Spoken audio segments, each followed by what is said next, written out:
मैं देवसाई का एक फूल हूँ और जैसे मेरे रंग अनदेखे हैं ऐसे मेरे नाम अनगिनत हैं। मैं देवसाई का वो बादल हूँ जिसकी शुबहतें तिलिस्म हैं, झुकती हैं तो उस मैदान पर बिछ जाती हैं। और मैं खुद देवसाई हूँ, दुनिया का बुलंद तरीन और वसी तरीन ख्वाब जिसके ऊपर पहुंचने वालों का सांस बुलंदी रोकती है। क्या एक रीछ के लिए, एक फूल के लिए, एक बादल के लिए घर से निकलकर दर बदर होना जायज है?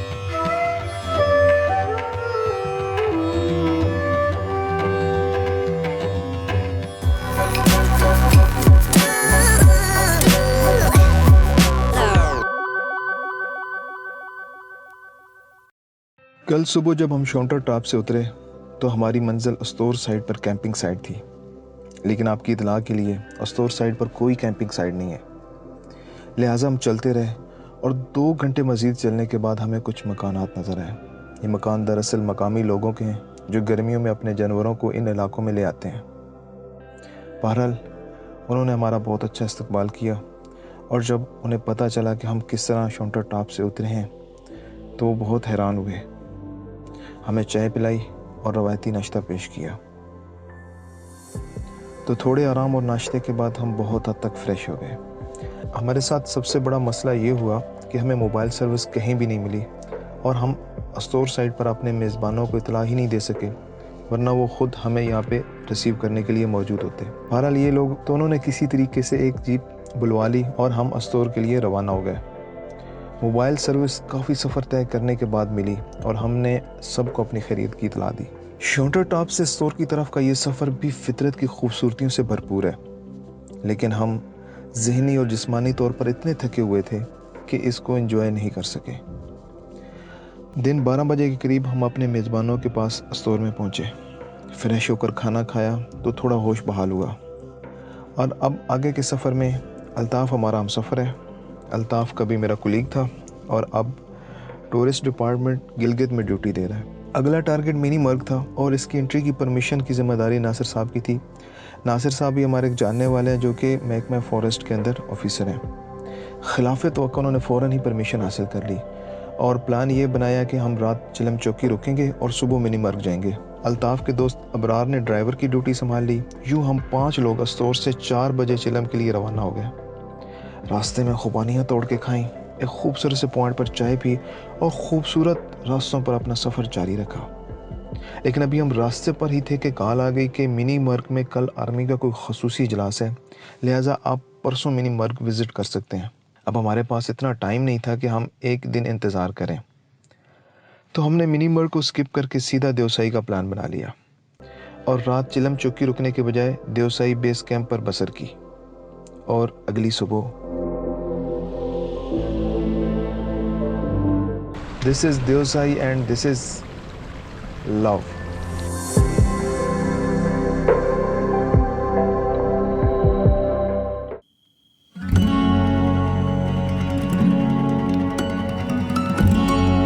देवसाई सतह समंदर से 13,500 फीट बुलंद, 3,000 मुरब्बा किलोमीटर पर फैला हुआ दुनिया का सबसे बड़ा सतह मुर्तफा, जिसको रूफ ऑफ अर्थ यानी ज़मीन का छत भी कहा जाता है। ये 9 महीने बर्फ़ से ढका रहता है और उसकी बर्फ़ पिघलने के बाद दरिया सिंध का 5% पानी मुहैया करती है।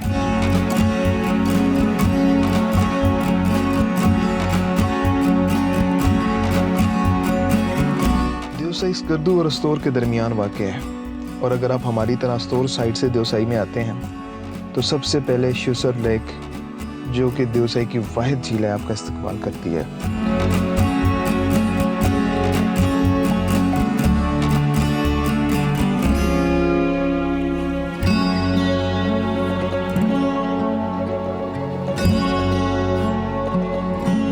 बारह 12,670 फीट की बुलंदी पर वाक़े दुनिया की बुलंद तरीन झीलों में से एक है। मकामी लोग इसको अंधी झील भी कहते हैं क्योंकि इसमें ना कहीं से पानी दाखिल होता है और ना कहीं से खारिज होता है। और इसमें ट्राउट और स्नो कॉर्ब मछली बड़ी तादाद में मौजूद है।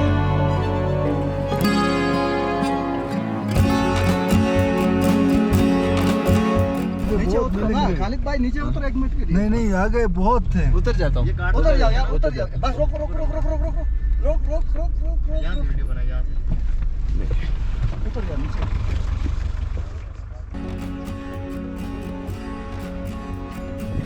बात क्या मत रोक, ओए इधर आओ।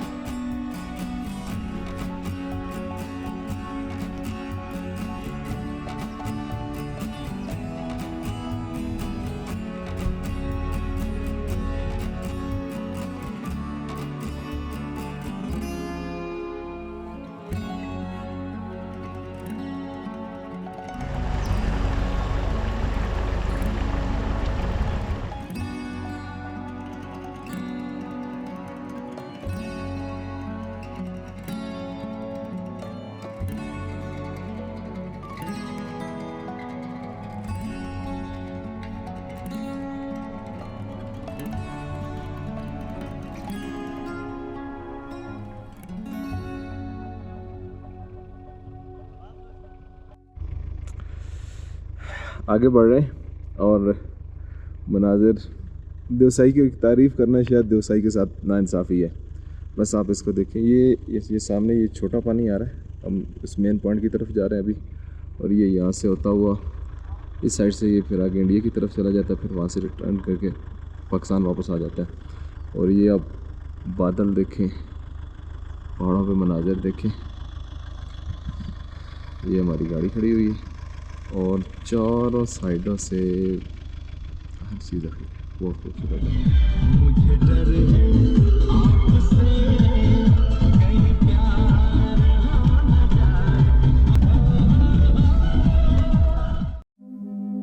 ये जो आपको छोटी छोटी पहाड़ियाँ नज़र आ रही हैं, इनकी बुलंदी 17 से 18,000 फुट है, लेकिन इस वक्त आप ख़ुद 12 से 13,000 फुट की बुलंदी पर मौजूद हैं, तो ये आपको छोटी छोटी पहाड़ियों की तरह ही नज़र आएंगी।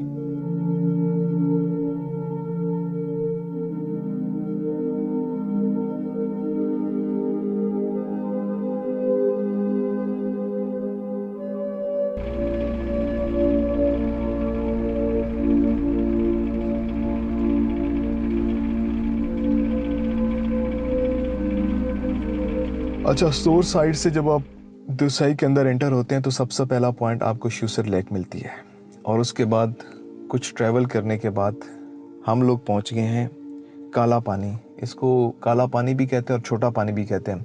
बेसिकली देवसाई के अंदर जो भी ये नदियां या दरिया फ्लो करते हैं, इनका पानी तो क्रिस्टल क्लियर है, लेकिन यहाँ का जो पत्थर हैं वो ब्लैक कलर के हैं, स्याह कलर के हैं। तो जब ये नदियाँ और दरिया बह रहे होते हैं तो ऐसे महसूस होता है कि जैसे पानी का रंग बिल्कुल काला है, हालांकि ये काला नहीं है। तो थोड़ा सा हम लोग यहाँ पे रुक रहे हैं, इसको थोड़ी देर एक्सप्लोर करते हैं, उसके बाद हमारा अगला स्टेप होगा बड़ा पानी।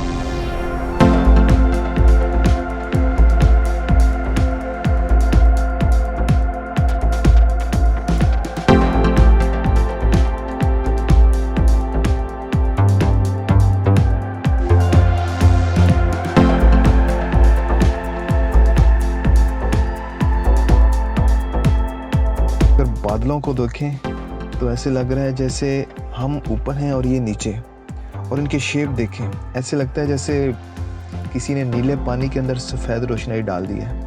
खूबसूरत है ना।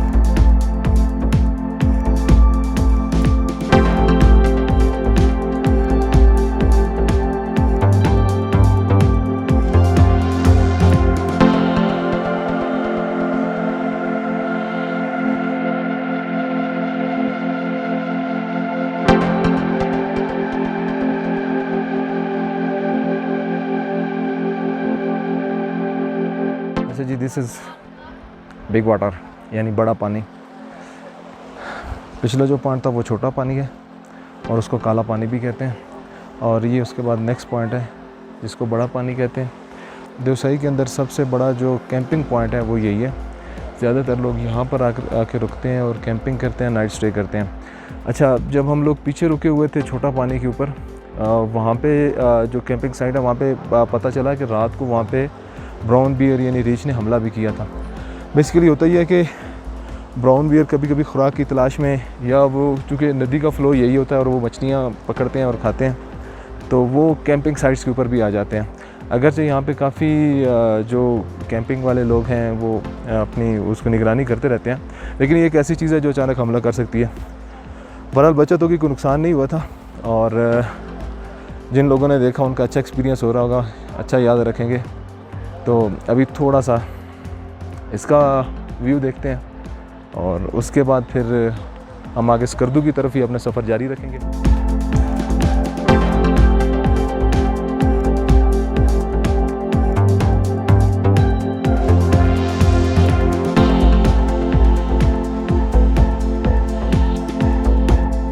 जब आप सोर्स से आते हैं तो इस साइड से आ रहे होते हैं और ये पुल आप क्रॉस करते हैं। ये एक पुराना पुल है जो बिल्कुल टूट फूट चुका है और इंतहाई ख़तरनाक है, लेकिन हमारी आवाम जो है ना एडवेंचर पसंद है, तो ये लोग यहाँ पे बिल्कुल खड़े होकर तस्वीरें ले रहे हैं, सेल्फी ले रहे हैं। और इसके अंदर कोई स्पोर्ट नहीं है, सिर्फ वो रस्से जा रहे हैं और 2-3 डंडे जो है ना वो लगे हुए हैं। बाकी अगर आप इस तरफ देखें, ये कैंपिंग साइड है, और अगर इस साइड पे आप देखें तो ये वाइल्ड लाइफ वालों का ऑफिस है। ये उन्होंने एक साइट बनाई हुई है, और इससे आगे जो हिमालयाई रीछ है या ब्राउन बियर जिसको कहते हैं, भूरा रीछ, जो कि बड़ी नायाब नस्ल है, वो इस साइड पे पाया जाता है। अगर आपने रीछ देखना हो तो आप इनके वाइल्ड लाइफ वालों में किसी से अगर आप परमिशन ले सकें और ये आपके साथ जाएंगे, तो ज़रूरी नहीं कि आपको रीछ नज़र आ जाए, लेकिन चांस होता है कि अगर आप इस साइड पे जाएं तो आपको ये रीछ नज़र आ जाए। अच्छा, ये रीछ भी जब यहाँ पे बर्फ़बारी होती है तो 6 महीने ऑलमोस्ट ये बर्फ़ के अंदर हाइबरनेट हो जाता है, और इस दौरान इसकी जिस्म के अंदर मौजूद जो चर्बी होती है वो उसको एनर्जी देती रहती है और ये ज़िंदा रहता है। और जैसे ही बर्फ़ पिघलती है फिर ये रीछ अपने गारों से या जहाँ पे ये सोया होता है वहाँ से बाहर आ जाता है। उस वक्त ये बिल्कुल बहुत लागर हो चुका होता है, और फिर यहाँ पे जब देवसाई में बर्फ़ पिघलती है, घास और तरह तरह के पौधे और जड़ी बूटियाँ उगती हैं, तो ये अपनी खुराक लेना शुरू कर देता है। ये घास भी खाता है, और इसके अलावा ट्राउट फ़िश जो है ये इसका फेवरेट डिश है। तो दरिया में से ये ट्राउट फ़िश पकड़ता है और खाता है। और जो बाहर का मौसम यहाँ पे रहता है, या आप इसको समर सीज़न कह सकते हैं, उस दौरान ये अपनी डट के खुराक लेता है और एक दफ़ा फिर अपने जिस्म के अंदर पूरी एनर्जी को बहाल कर लेता है, अपनी चर्बी को गेन कर लेता है, जो अगली सर्दी में फिर इसके काम आती है। पानी यहाँ पे देखने में बिल्कुल ऐसा लग रहा है कि ये सारा कुछ ब्लैक है, लेकिन ये बिल्कुल क्रिस्टल क्लियर वाटर है, और नीचे जो पत्थर है उनका रंग काला होता है, उसकी वजह से ये पानी ज़रा ब्लैक नज़र आता है। तो मैं आपको उसकी क्लैरिटी दिखाता हूँ।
ये है जी सतपारा लेक, हमारे आज के व्लॉग की आखिरी डेस्टिनेशन।